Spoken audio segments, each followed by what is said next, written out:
Pai querido, Pai amado, o Senhor vem nos encher da Tua graça nessa noite.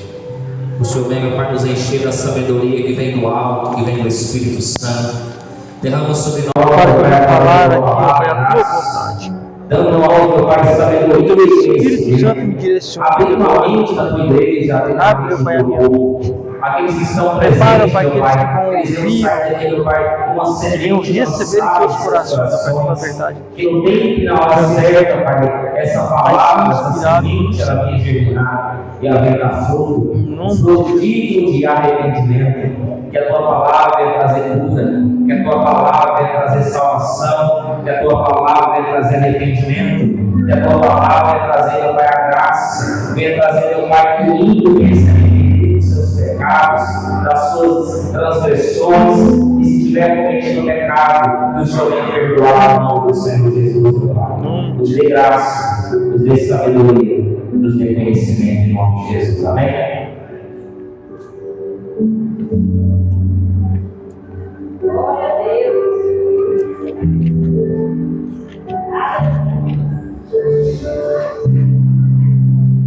Pai, igreja, com a paz do Senhor. Hoje nós vamos fazer um resumo do restante das cartas, para que nós podamos dar seguimento no estudo de Apocalipse. Livro de Apocalipse, capítulo de número 3, versículo de número 1 em diante. A carta à igreja de Sardes.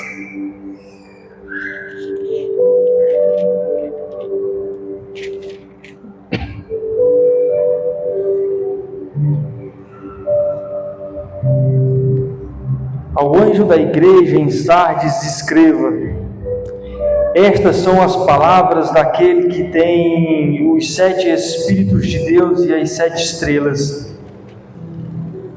Conheço as tuas obras. Você tem fama de estar vivo, mas está morto.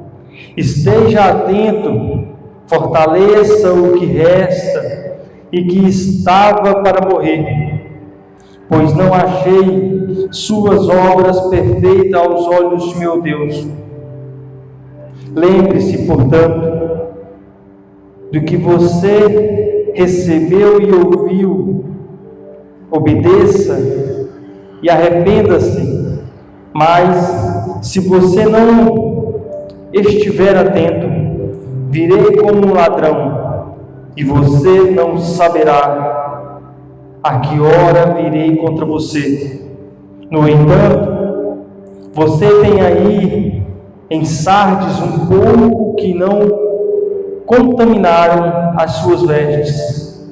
Eles andarão comigo, vestidos de branco, pois são dignos.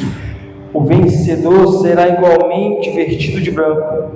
Jamais apagarei o seu nome do livro da vida, mas reconhecerei diante de meu Pai e dos seus anjos. Aquele que tem ouvidos, ouça o que o Espírito diz às igrejas. Vamos fazer uma passagem rápida pela igreja de Sardes. A igreja de Sardes, ela teve uma... Deixa eu trocar de microfone, não está dando.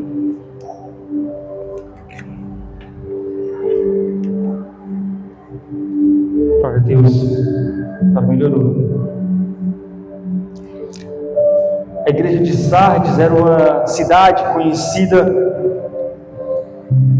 muito por uma cidade próspera, conhecida pelos tecidos, uma cidade que foi invadida no ano em torno de 546 a.C. por Ciro o Grande. No texto vai dizer que a cidade era uma cidade inconquistável, que é uma cidade que não podia ser dominada, ser tomada por inimigos. Mas a gente vai ler nas Escrituras que ela foi tomada por Ciro o Grande. Ciro coloca seus homens de campana a observar os soldados da cidade de Sardes. Sardes ficava ao alto de uma montanha, e por isso eles tinham a vista de todos os inimigos que se aproximavam da cidade. E Ciro, ele achou uma vantagem no meio desse exército por meio das montanhas. Ele observa os soldados quando desciam da cidade e acharam um lugar propício para subirem e tomarem a cidade. Alguns tempos depois, 334 anos antes de Cristo, a cidade é novamente tomada. Dessa vez por Alexandre. Alexandre toma a cidade e domina o povo de Sardes.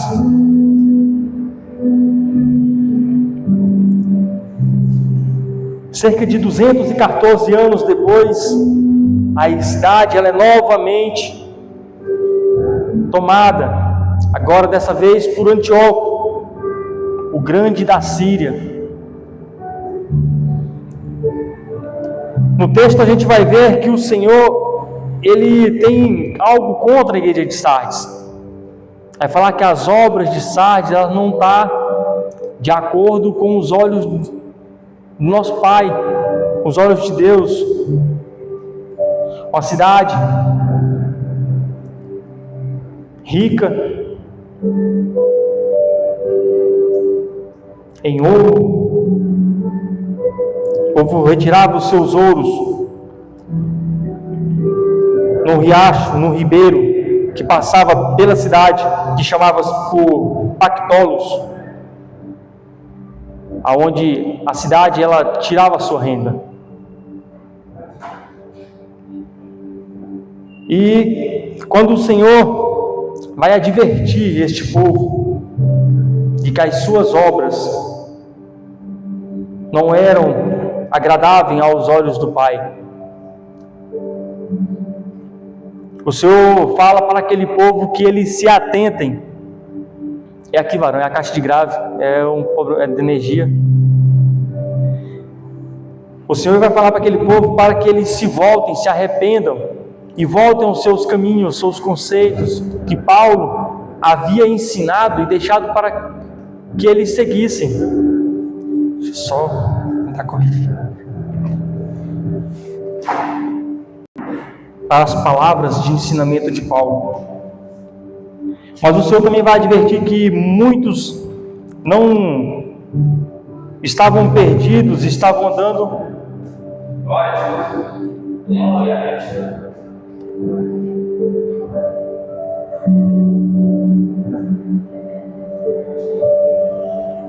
Depois nós resolve isso. É na elétrica que dá interferência da luz. Aí desliga ela também.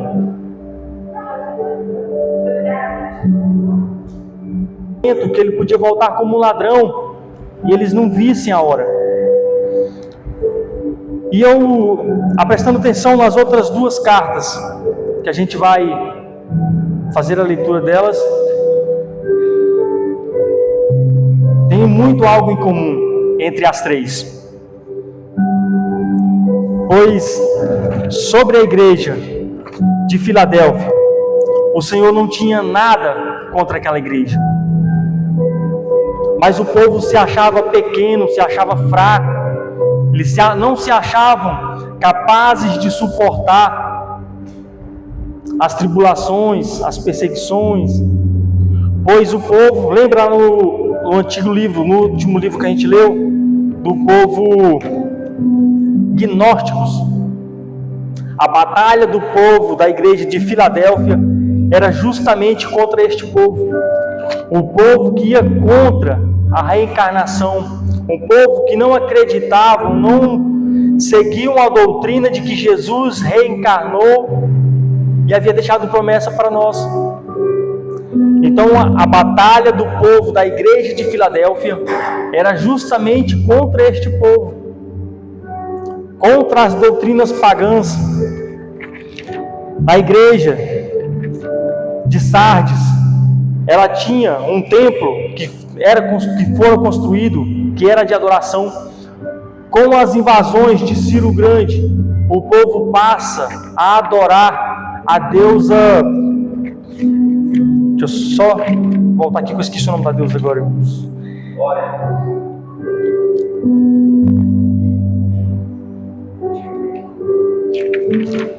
A mesma deusa que era adorada na igreja de Éfeso, Ártemis. Em Éfeso, e agora estava sendo colocada sob o templo da igreja de Sardes. A deusa que eles acreditavam que era a deusa da vida, a deusa da fertilidade, a deusa que ela tinha um poder sobre a natureza, sobre a caça. E o povo passa a colocar essa deusa dentro do templo, que é onde era adorado o nome do Senhor. E por isso o Senhor escreve aquela carta e orienta o povo para que eles se voltassem às suas antigas práticas, ensinadas por Paulo. E por isso o Senhor descreve a eles que ele pode vir contra eles como um ladrão, no qual ninguém sabe a hora, nem o dia e nem o momento. Agora você se imagina recebendo uma carta de que você pode perder a sua vida, para que fique mais fácil de compreender, que você pode perder a sua vida a qualquer momento, por uma prática que você cometeu, que se você não voltar atrás, reconhecer e arrepender perante o Senhor, você pode perder a vida. E o mais enfatizante é que ele coloca como não tem a hora, nem dia e nem data prevista para essa efetualidade. Quando vai entrar para dentro da teologia, alguns teólogos vão citar este momento como ladrão, vão citar para o arrebatamento, trazendo para nossos dias de hoje. Dentro da teologia, alguns teólogos eles vão citar esse período da carta, citado na carta de Sardes, como o período do arrebatamento, onde não sabemos a hora nem o dia, mas nós também sabemos que o Senhor ele não anuncia o dia que Ele vem para cada um de nós. Todos os dias o Senhor tem um chamado sobre a vida de alguém, pode ser para a vida ou para a morte.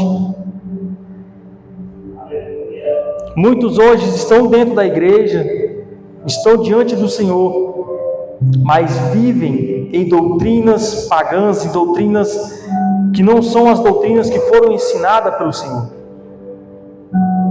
E todos os dias esse chamado, esse alerta da igreja de Sardes, ela serve para nós. Por que não estamos como a igreja de Filadélfia, sem nenhuma repreensão? Teríamos que estar uma igreja que não tivesse nada contra os olhos de Deus. No capítulo de números 3, versículo de 7 ao 13, vamos ler a referência da igreja de Filadélfia.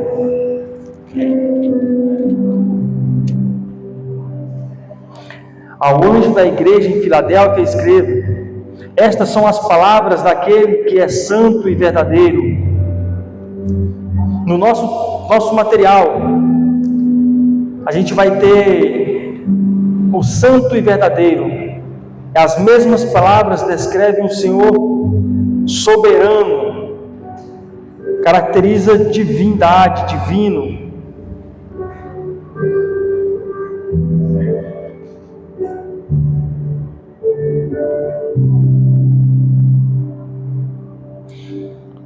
Conheço as suas obras, eis que coloquei diante de você uma porta aberta. Ninguém pode fechar. Sei que você tem pouca força, mas guardou a minha palavra e não negou o meu nome.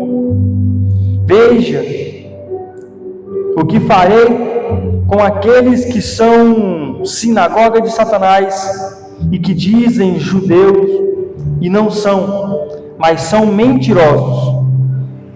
No texto, quando vem citar aqueles que são templos, sinagoga de Satanás, que se dizem sacerdotes e não são,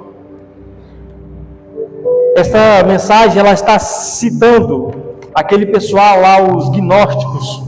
Eu ia voltar aqui para me lembrar o nome, mas eu lembrei e citei que abrir lá. A palavra ela vai estar situando os gnósticos, aqueles que se diziam sacerdotes, mas não eram, se diziam judeus e não são, mas são mentirosos. Farei que se prostem aos seus pés e reconheçam que eu o amei, visto que você guardou a minha palavra de exortação à perseverança. Eu também o guardarei da hora da provação que está por vir sobre todo o mundo, para pôr à prova os que habitam na terra. Venham em breve, retenha o que você tem, para que ninguém tome a sua coroa.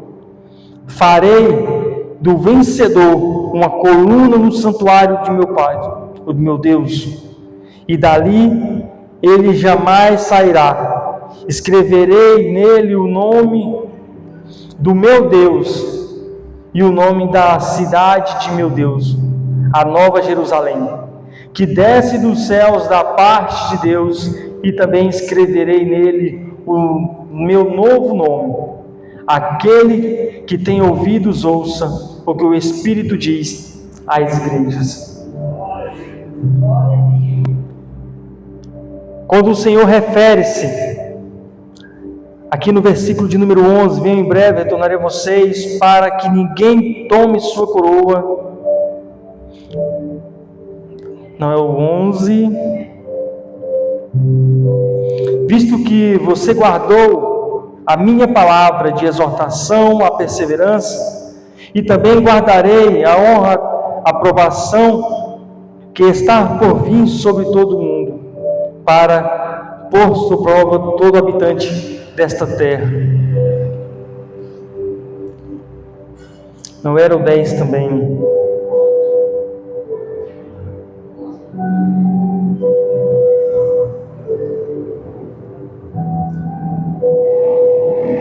Eu li e era para me ter parado para mim fazer uma menção sobre ele, e agora eu me perdi na leitura. São mentirosos.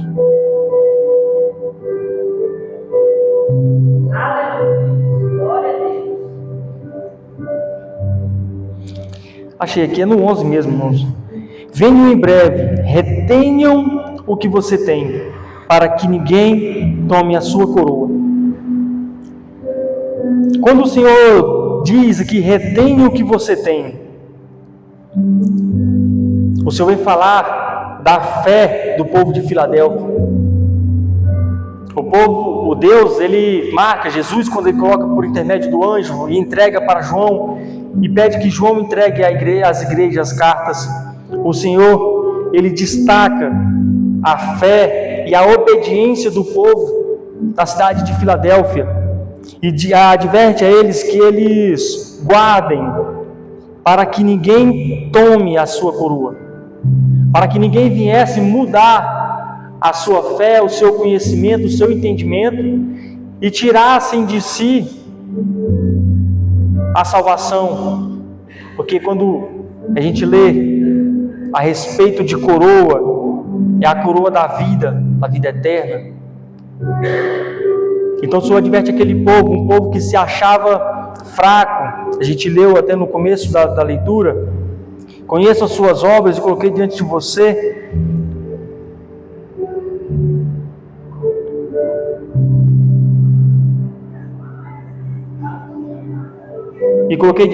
uma porta aberta que ninguém pode fechar. Sei que você tem pouca força. Quando a gente lê e vê que uma pouca força vai ter várias citações dessa pouca força, indo para a teologia. Os teólogos explicam, eles falam que podia ser um povo de pouco volume, de poucas pessoas, ou um povo que se achavam fracos perante a tribulação que eles viviam, sobre a batalha que eles enfrentavam, que eles acerravam sobre o povo de gnósticos. Mas eles têm aquilo que vem de Deus, que é a palavra de bom ânimo. No versículo de número 8, tenho posto diante de ti uma porta aberta, a qual ninguém pode fechar. O que o Senhor quis dizer quando Ele diz ao povo que tenho posto diante de ti uma porta aberta, a qual ninguém pode fechar? Antes de falar sobre as obras deles, Jesus já ofereceu encorajamento a esses discípulos, mesmo sendo servos fiéis. Eles se sentiam fracos e talvez incapazes de cumprir bem os seus deveres ao Senhor. Antes de falar sobre as circunstâncias deles ou sobre os desafios que viriam, Jesus deveria assegurá-los de que a sua fidelidade para com Deus e os seus servos.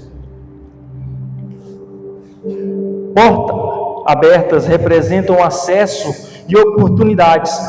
Deus abre portas da fé quando oferece o Evangelho aos homens. Temos uma referência no livro de Atos, capítulo 14, versículo de 27, dando-lhe assim acesso à comunhão com Deus. Ele abre portas de trabalho para os seus servos divulgarem a palavra. Temos referências em 1 Coríntios, 2 Coríntios, Colossenses. Aqui ele não fala especificamente da natureza das oportunidades dadas aos discípulos em Filadélfia, mas garante que as portas ficariam abertas.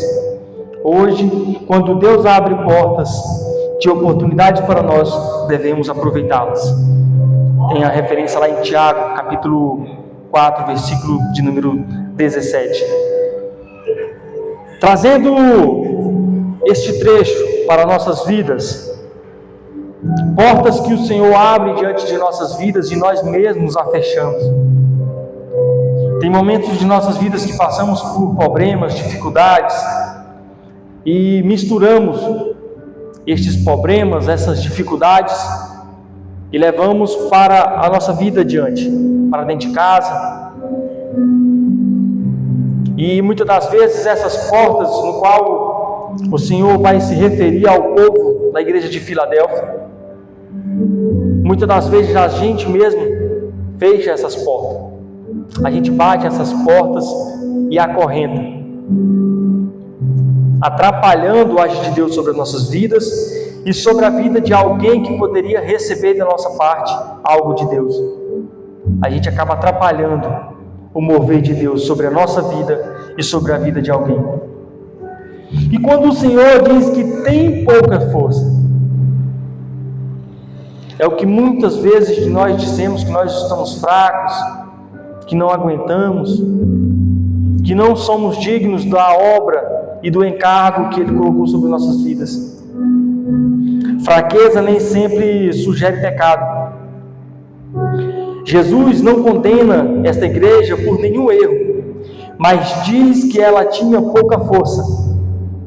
Pode ser que fosse poucos em número, ou de outra maneira, limitados em capacidade. Quando reconhecemos as nossas próprias limitações e fraquezas, devemos confiar mais em Deus e depender de sua força. Muitas das vezes entregamos problemas e dificuldades ao Senhor.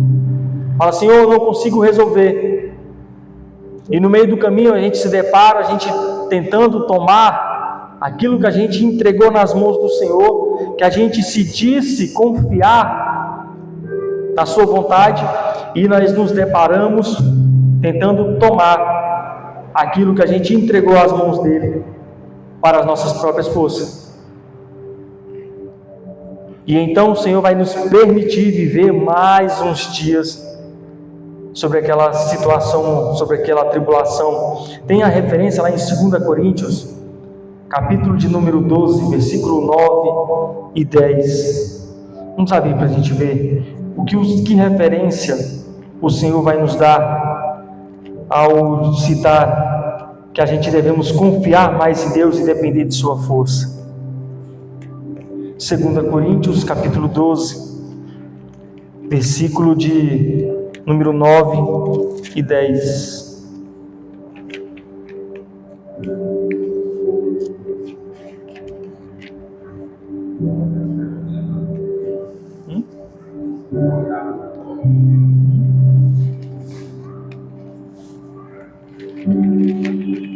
Igreja.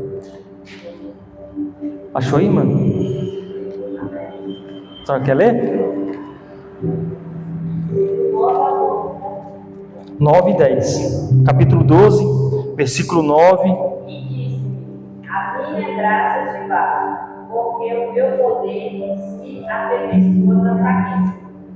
De boa vontade, pois me gloriei nas minhas fraquezas, para que em mim habite o poder de Cristo. Por isso sinto prazer nas fraquezas, nas injúrias, nas necessidades, nas perseguições, nas angústias, por amor de Cristo. Porque quando estou fraco, então sou forte. Amém. Então a palavra do Senhor vai dizer que quando nós estamos fracos e entregamos ao Senhor, o poder do Senhor sobre a nossa vida se faz forte. Mas quando nós nos achamos fortes demais, aí nós somos fracos, porque nós se achamos indignos de receber a ajuda de Deus para nos ajudar. Os fiéis em Filadélfia teriam sua vitória pela força em Jesus Cristo. Então, nós vemos as promessas que o Senhor faz àquele povo, mediante, quando o Senhor fala de portas abertas, que ninguém pode fechar, e quando anunciam que tem pouca força, o povo ele se diminui e engrandece o nome do Senhor. O que eu venho entender sobre esta carta da cidade de Filadélfia é que o povo confiavam plenamente no nome do Senhor, e por isso aquela cidade ela tinha boas aparências sobre o olhar de Deus. Mas o que vem nos deixar um pouco mais chamativos para os nossos, até mesmo para os nossos dias de hoje, é a igreja de Laodiceia. Eu falei que nós íamos fazer um resumo das igrejas, para que nós venhamos entrar para o estudo, e essas três últimas igrejas, elas têm muito em comum. Uma vai falar de um povo que adorava a Deus e se mistura ao povo pagão, começando a adorar outros deuses, outros costumes, e o Senhor se volta para eles como uma voz de arrependimento, de conserto, como a vinda de um ladrão, com quem não sabe nem dia, nem hora e nem momento.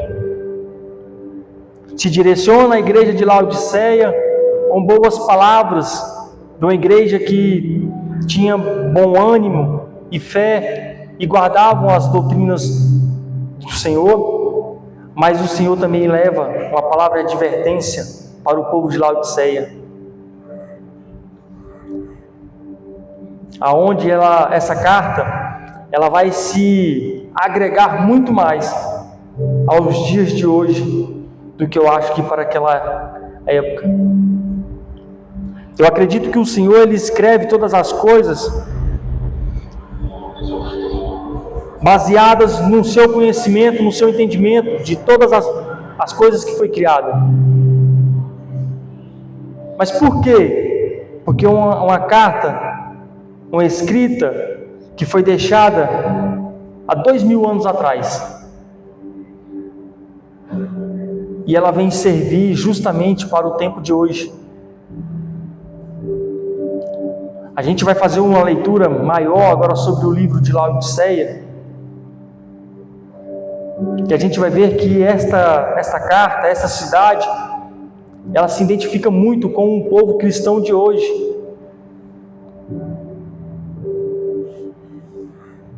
Capítulo de número 3, versículo 14 ao 22.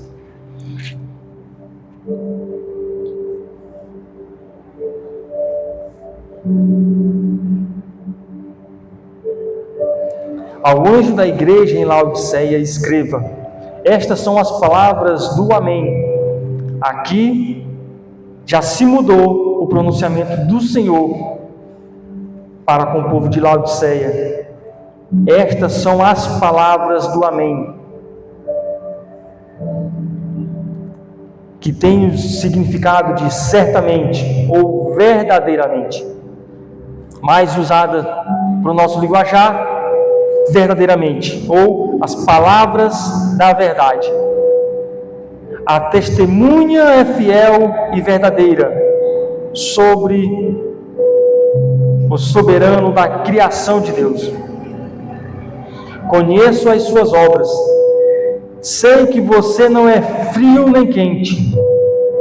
Melhor seria que você fosse frio ou quente.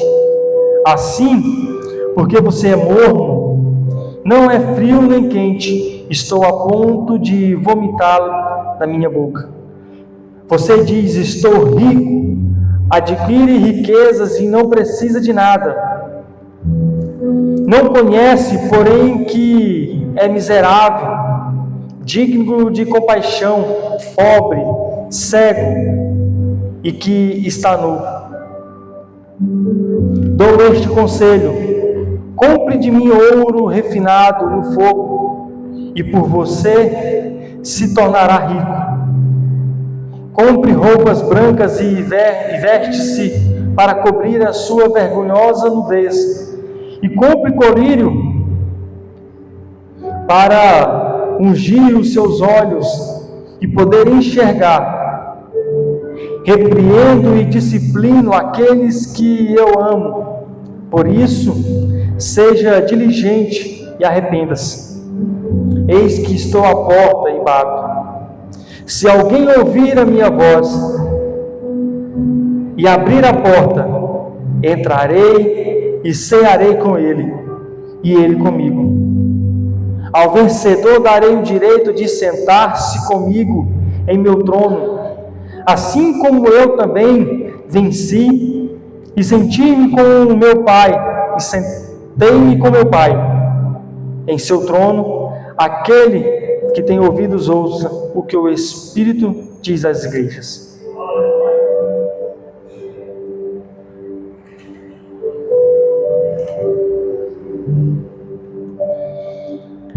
A igreja de Laodiceia era uma igreja uma cidade que estava entre dois povos, e era uma cidade rica. A gente vai ver sobre as leituras que sobre ela passava um rio, e que sobre esta cidade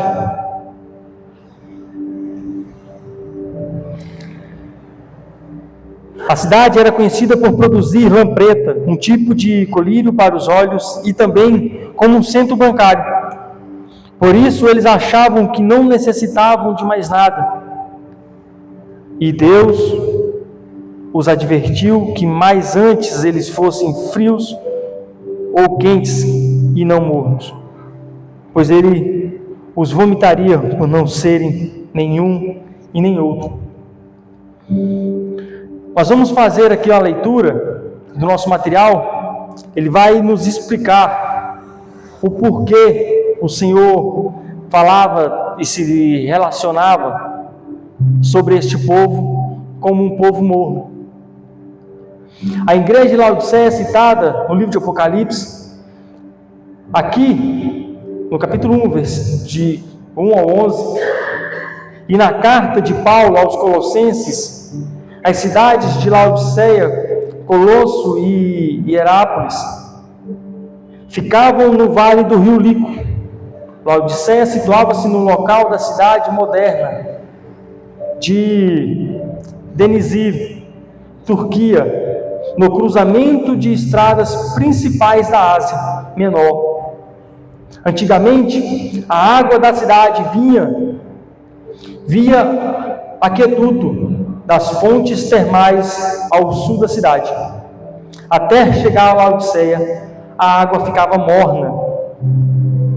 Vão fazendo a leitura, acompanhando e prestando atenção nas escritas. A qualidade dela não era boa, e a cidade ganhou a reputação de ter a água não potável. Ao engolir esta água, muitas pessoas vomitavam. Por isso, a expressão do Senhor que estava prestes a vomitá-la. Semelhante, Jesus foi provocado a vomitar de sua boca a igreja de Laodiceia. Outras características de Laodiceia servem como base para a linguagem desta carta, a qual Jesus faz uma série de contrastes implícitos entre os produtos da região e as necessidades espirituais da igreja.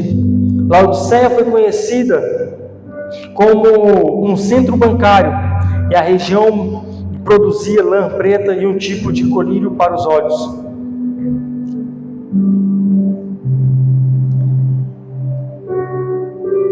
Nos textos, quando a gente vai estudar, este rio que levava águas mornas até Laodiceia, levava águas frias à igreja de Filadélfia e águas quentes até a igreja de Filadélfia.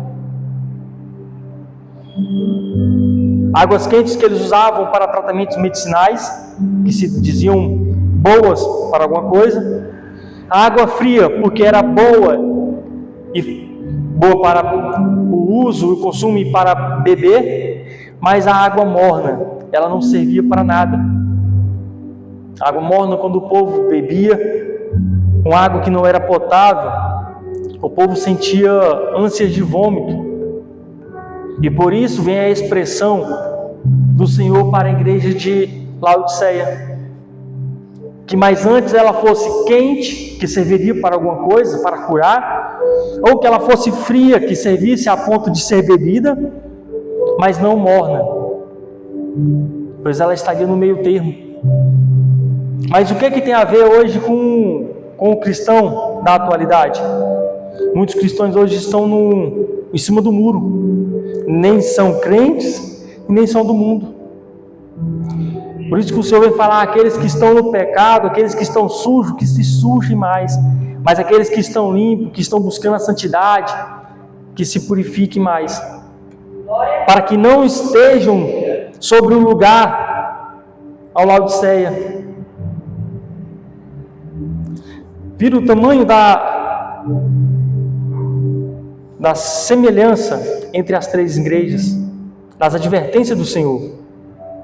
Uma no Senhor adverte para que o povo se converta antes que ele venha como ladrão. Há uma cidade, uma igreja, que o Senhor trata ela com bons olhos, de que ela guarde a sua fé e mantenha aquilo que ela tem praticado. E uma outra igreja que o Senhor adverte para uma igreja que ela não está nem meio termo, nem está guardando a sua fé e nem está só praticando a iniquidade. Ela está entre o meio termo. Por isso que eu venho acreditar aqui que ela foi a 7ª carta a ser escrita, porque ela vai pegar todas as outras cidades também. Ela vai passear sobre a doutrina, sobre os pecados e as falhas de todas as outras cidades, as outras cartas, as outras igrejas. Ela vai abranger toda a correção do Senhor. Eu creio que por isso o Senhor foi colocar a Laodiceia como a última, como a perfeição de todas, como a última correção.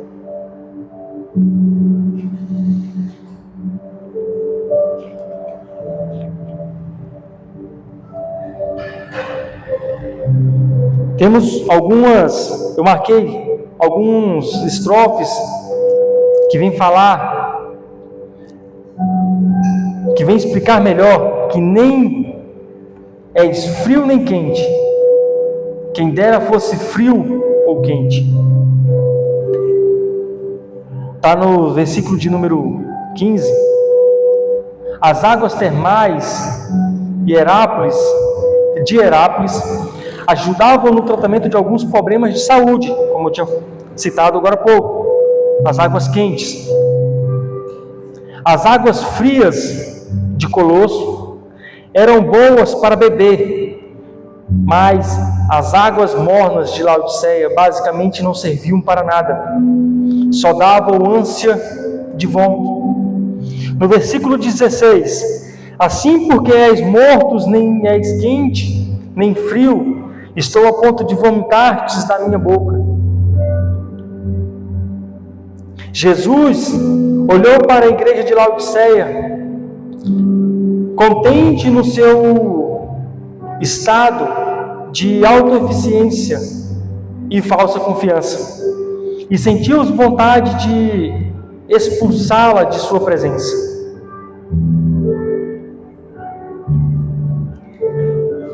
As afirmações da própria igreja de Laodiceia não refletiam o verdadeiro estado dela. É fácil dizer que está tudo bem na vida espiritual de uma igreja ou de uma pessoa, mas Jesus sabe a verdade. Ela vê as obras e sonda os corações. A igreja de Laodiceia mentia para si mesma, mas Jesus não foi enganado. A igreja de Laodiceia, ela era uma cidade de um financeiro bom, até porque ela fazia ponte entre dois continentes. Então ela estava ela era conhecida como uma cidade bancária, financeiramente bem, comprava ouro para suas riquezas, produzia vestes, que era lã, uma lã escura, preta, e produzia colírios. Por isso que o Senhor vem usar os termos, a gente vai ver mais à frente, de que ela é nua, pobre e cega. Na Bíblia não vai usar pobre, mas vai usar miserável, que é tem o mesmo significado de pobre. No versículo de 17, a gente vai fazer esta menção mais acerta. Pois dizes: estou rico, abastado, e não preciso de coisa alguma, e nem sabes que tu és infeliz, sim, miserável, pobre, cego e nu. O orgulho dos discípulos de Laodiceia, os cegos, ao ponto de não enxergar os seus problemas, eles se achavam fortes e independentes, mas Jesus viu o estado real de uma igreja fraca, cega e infrutífera. A cidade de Laodiceia sofreu um terremoto em 60 anos depois de Cristo e foi reedificada com recursos próprios, sem auxílio do governo romano. Parece que a igreja sentia a mesma atitude de autossuficiência, perigosíssima num rebanho de ovelhas que precisava seguir o seu bom pastor. Numa cidade conhecida por tratamento de olhos, a igreja se tornou cega e não procurou o tratamento do grande médico. Precisava da humanidade dos publicanos e pecadores. Numa cidade que produzia roupas de lã, a igreja andava nua, sem vestimenta de justiça oferecida por seu Senhor. Então nós vemos que por mais que ela produzisse vestimentas, lã, tecidos bons, o Senhor se citava uma igreja que andava nua. Por que a igreja nua? A gente vai ter uma outra referência no livro de Gênesis. Adão e Eva viviam no paraíso e eram nus, mas eles só vão ter o conhecimento de que eles estavam nus depois que eles comem do fruto do conhecimento, e eles passam a entender que eles cometeram um pecado. Então o pecado é o que representa a nudez do povo. Então todas as vezes que a Bíblia ela for citar a nudez de um povo, ela vai situar o pecado daquele povo. Pois então Adão e Eva eles só vão ver que estavam nus depois que ele tem o conhecimento de que eles pecaram e se escondem do Senhor. E a Bíblia vai falar que o Senhor mata um animal que não tinha nenhuma falha, um animal inocente, para pagar os pecados, para cobrir os pecados de Adão e Eva. Aí o que é que faz nos lembrar do animal limpo, um animal inocente que paga pelo pecado dos outros? A gente vai se voltar para Cristo. Então tudo que o Senhor fez, e Ele vem citando as Escrituras até os nossos dias de hoje, nós pecadores os vestimos sobre nós o sangue e o corpo de Cristo como vestimentas dos nossos pecados, assim como o Senhor vestiu Adão e Eva com a pele de um animal inocente. Ele também veste os nossos pecados, o nosso corpo, com o sangue e o corpo de Cristo. E por que o colírio?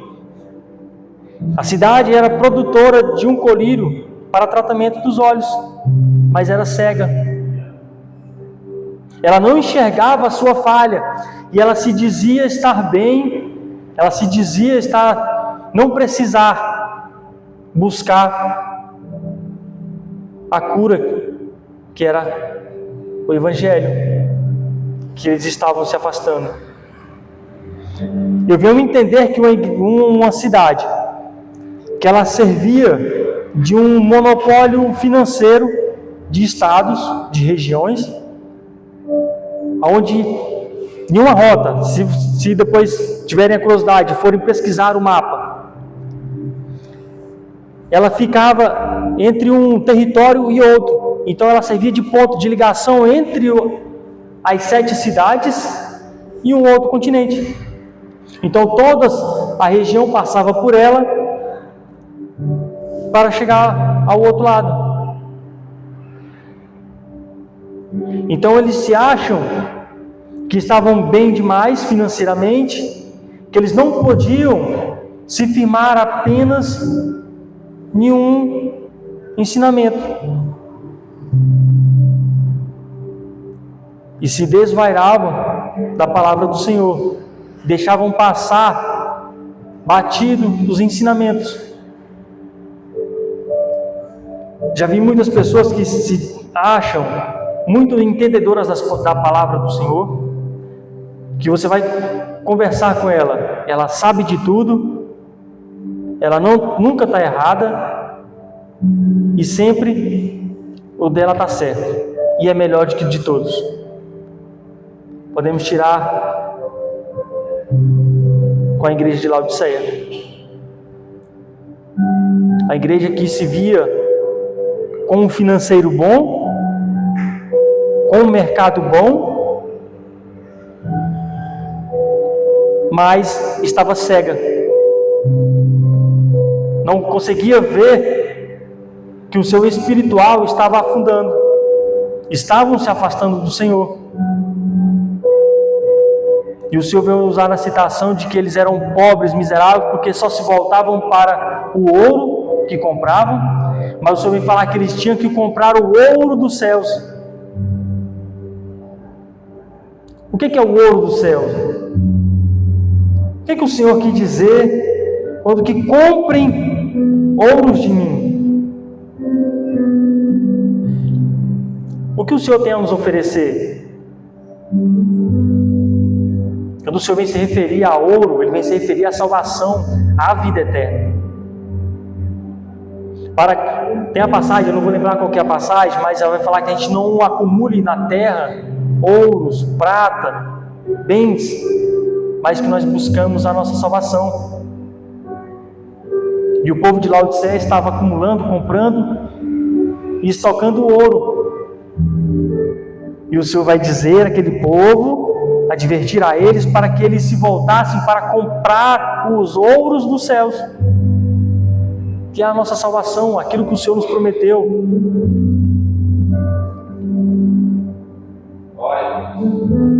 No versículo 18: aconselho que de mim compres ouro refinado pelo fogo para te enriqueceres, vestiduras brancas para te vestir, a fim de que não seja manifestada a vergonha da tua nudez, ou a vergonha dos teus pecados, que não seja colocado sobre a acusação do inimigo. E o colírio para ungires os olhos, a fim de que vejas. Jesus não elogiou a igreja em Laodiceia, mas ofereceu o conselho para guiar de volta à comunhão íntima com Ele. Sugeriu 3 coisas necessárias para a igreja. Primeira, comprar de Cristo ouro refinado. A verdadeira riqueza é espiritual e vem exclusivamente de Deus. Ele oferece o ouro puro, refinado pelo fogo. É o primeiro conselho. Segundo, comprar do Senhor vestiduras brancas. E Deus, quem lava os nossos pecados e as nossas vestes de pureza, de atos de justiça. Por isso o Senhor oferece o conselho de que eles comprassem vestiduras brancas, purificadas, que pudessem perdoar os seus pecados e eles pudessem ter uma intimidade de volta com o Senhor. Terceiro, comprar de Jesus o colírio para os olhos. Somente Jesus pode curar a cegueira espiritual que aflige os orgulhosos e o auto-insuficientes. Foi exatamente o mesmo problema que Jesus criticou nos fariseus. Lá em Mateus 15, versículo de número 14, capítulo de número 23, versículo de 25 e 26. É o mesmo problema de qualquer um que esqueça a importância do sacrifício de Jesus e começa a confiar em si mesmo. Tem a referência em 2 Pedro, capítulo 1, versículo de número 9. Eu repreendo e disciplino a quantos amo. A correção de que vem de Deus é uma manifestação do seu amor. Quando Jesus nos corrige, devemos aceitar a disciplina como Ele deseja para o nosso próprio bem. Ele quer nos conduzir ao arrependimento e à plena comunhão com Ele. A disciplina aplicada pelos servos de Deus deve também ser motivada pelo amor. Esta atitude deve guiar os pais que corrigem os seus filhos. Tem lá uma referência em Provérbios 13, versículo 24. E os cristãos que corrigem os seus irmãos na fé. Tiago 5, versículo 19 e 20. E 2 Coríntios, capítulo 2, versículo de número 5 e 8.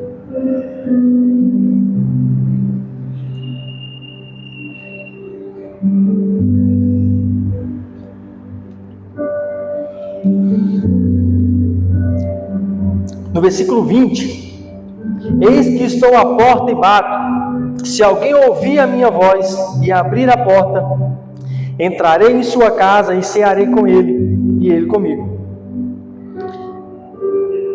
Jesus pôs uma porta aberta diante da igreja de Filadélfia, mas a igreja de Laodiceia colocou uma porta fechada diante de Jesus, mediante quando eles se achavam bons demais, que vamos colocar mais certo, de que eles se achavam bem demais para não precisar do Senhor. Por isso o termo deles colocarem uma porta fechada diante de Jesus. Ele bate, mas não força ninguém a abrir a porta. Ele chama, mas depende dos ouvintes atender a voz dele. Este versículo reforça o entendimento do livre-arbítrio do homem. Jesus oferece a salvação a todos, mas cada pessoa toma a sua própria decisão.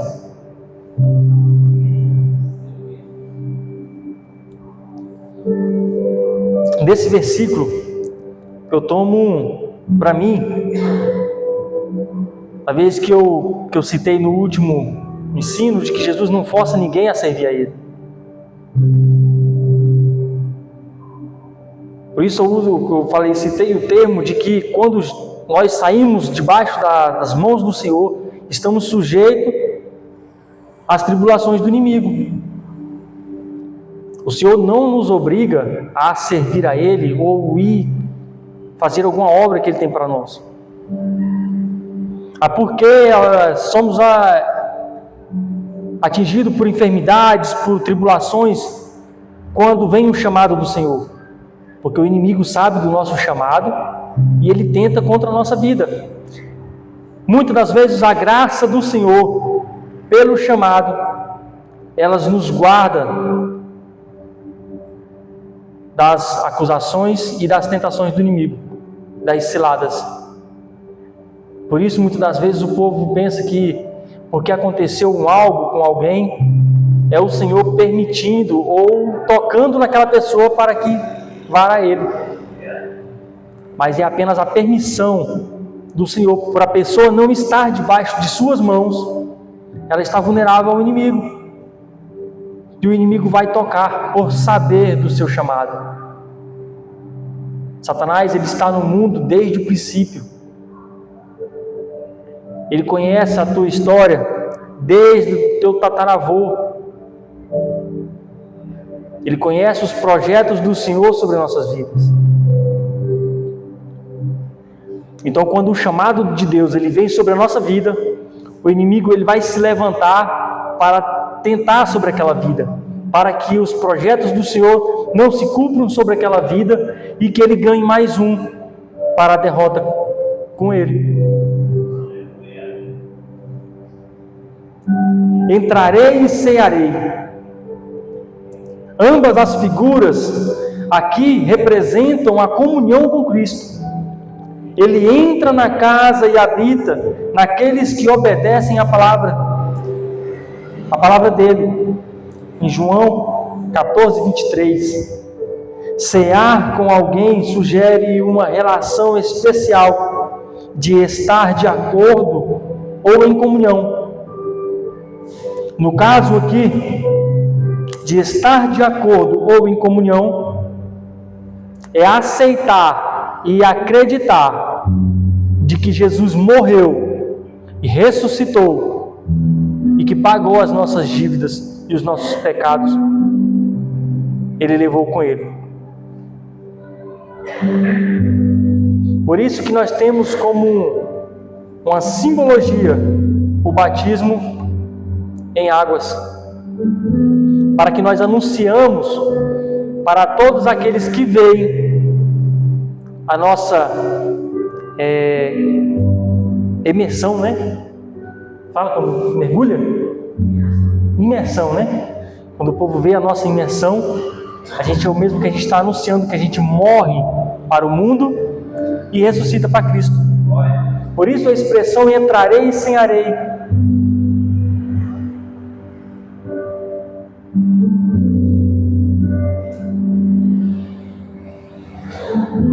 É um privilégio especial comer à mesa do rei. Não há privilégio maior do que a bênção de cear com o Rei dos Reis. No livro de Apocalipse, eu não vou lembrar aqui agora direitinho qual capítulo vai dizer, mas vai falar do milênio, do período do milênio e da ceia do Senhor com Deus, a última ceia, que ela durará 1000 anos, o grande banquete. Agora se imagine ser digno de sentar. Hoje a gente participa de uma ceia simbólica que a gente anuncia para o mundo e para o pecado que nós acreditamos e cremos no nome do Senhor Jesus. Mas chegará um dia que nós sentaremos junto a uma mesa com o Pai. No livro de Apocalipse são citadas duas ceias. São citadas duas ceias: a ceia de Deus e o grande banquete. A ceia de Deus vai dar-se citada como o castigo de Deus com o povo que segue a besta. Isso nós vamos estudar mais à frente, mas a gente já adianta, dá um spoiler, que são duas ceias que são situadas no livro de Apocalipse. O grande banquete do milênio e a ceia de Deus, que é onde vai falar que um anjo, que João vê um anjo sobre o sol, e o anjo convoca todas as aves dos céus para que participem da ceia de Deus. E João olha e pergunta ao anjo o que era o cardápio, que João olhava e não via banquete nenhum. E o anjo olha para João e fala que é a carne de reis. Aquele povo que seguiu, que obedeceu à besta, teriam as suas carnes devoradas por aves. Seriam devorados vivos. É uma cena terrível, né? A mente da gente, ela funciona como um CPU XP, bem antiguinho, bem devagar. Mas se você tentar imaginar estar no lugar de uma pessoa sendo devorada viva, essas coisas que nos dá força para continuar a nossa caminhada em Cristo. No versículo 21, ao vencedor darei sentar-se comigo no meu trono, assim como também eu venci e me sentei com meu Pai no seu trono. Quem tem ouvidos, ouça. Aos vencedores terão o privilégio de reinar com Cristo. Tal honra não seria para os orgulhosos e autossuficientes, que se acham bom demais para não precisarem de Jesus, mas para os humildes e obedientes. Jesus foi obediente ao Pai aqui na terra para ser exaltado ao lado dele no céu. Somente os obedientes serão exaltados com Cristo. Quem tem ouvidos, ouça. Jesus bate e chama. Cabe ao homem ouvir e entender a sua voz. Temos aqui a conclusão. A carta à igreja de Laodiceia, Jesus citou nenhuma doutrina errada e nenhum pecado de imoralidade. Ele não condenou a igreja por práticas idólatras, mas esta igreja, que se achava rica e forte, foi criticada por seu orgulho e a autossuficiência, exaltar-se aos níveis de se humilhar diante do Senhor dos senhores. Então nós vimos aqui as diferenças das últimas 3 cartas.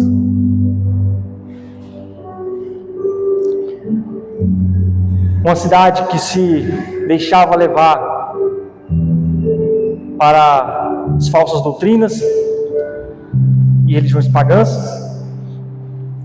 Uma cidade que o Senhor tem diante dela bons olhos.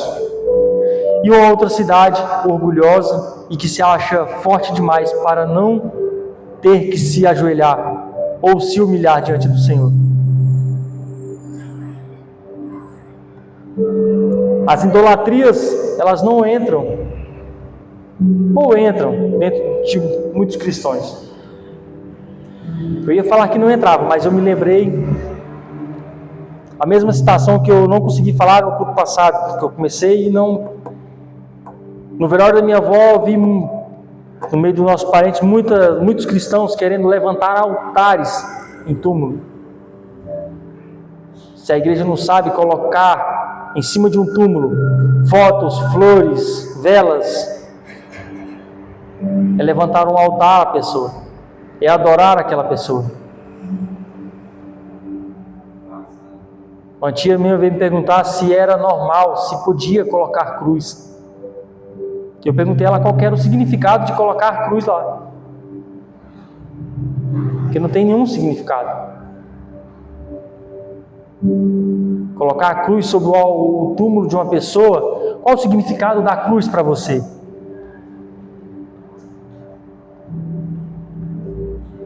Porque para mim o significado da cruz é salvação. Se o significado da cruz é salvação, a gente colocar uma cruz em cima do túmulo de alguém que morreu é estar julgando aquela pessoa. Se você vai colocar uma cruz que dá um significado de salvação, você está dando uma condenação àquela pessoa de que ela é salva. E se ela não for salva?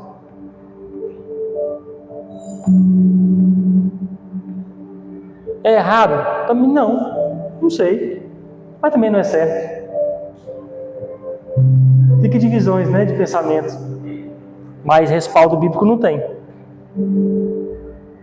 É tanto que Jesus amaldiçoa qualquer um que for crucificado ou morto sobre um madeiro.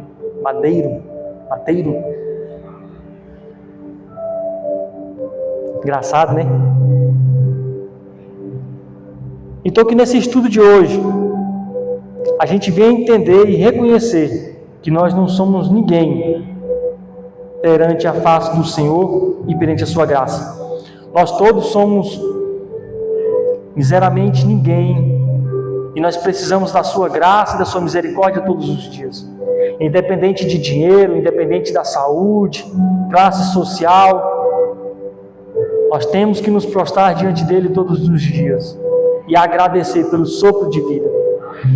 E quer que acredite ou não, que ele veio, morreu e ressuscitou, levando sobre si os nossos pecados.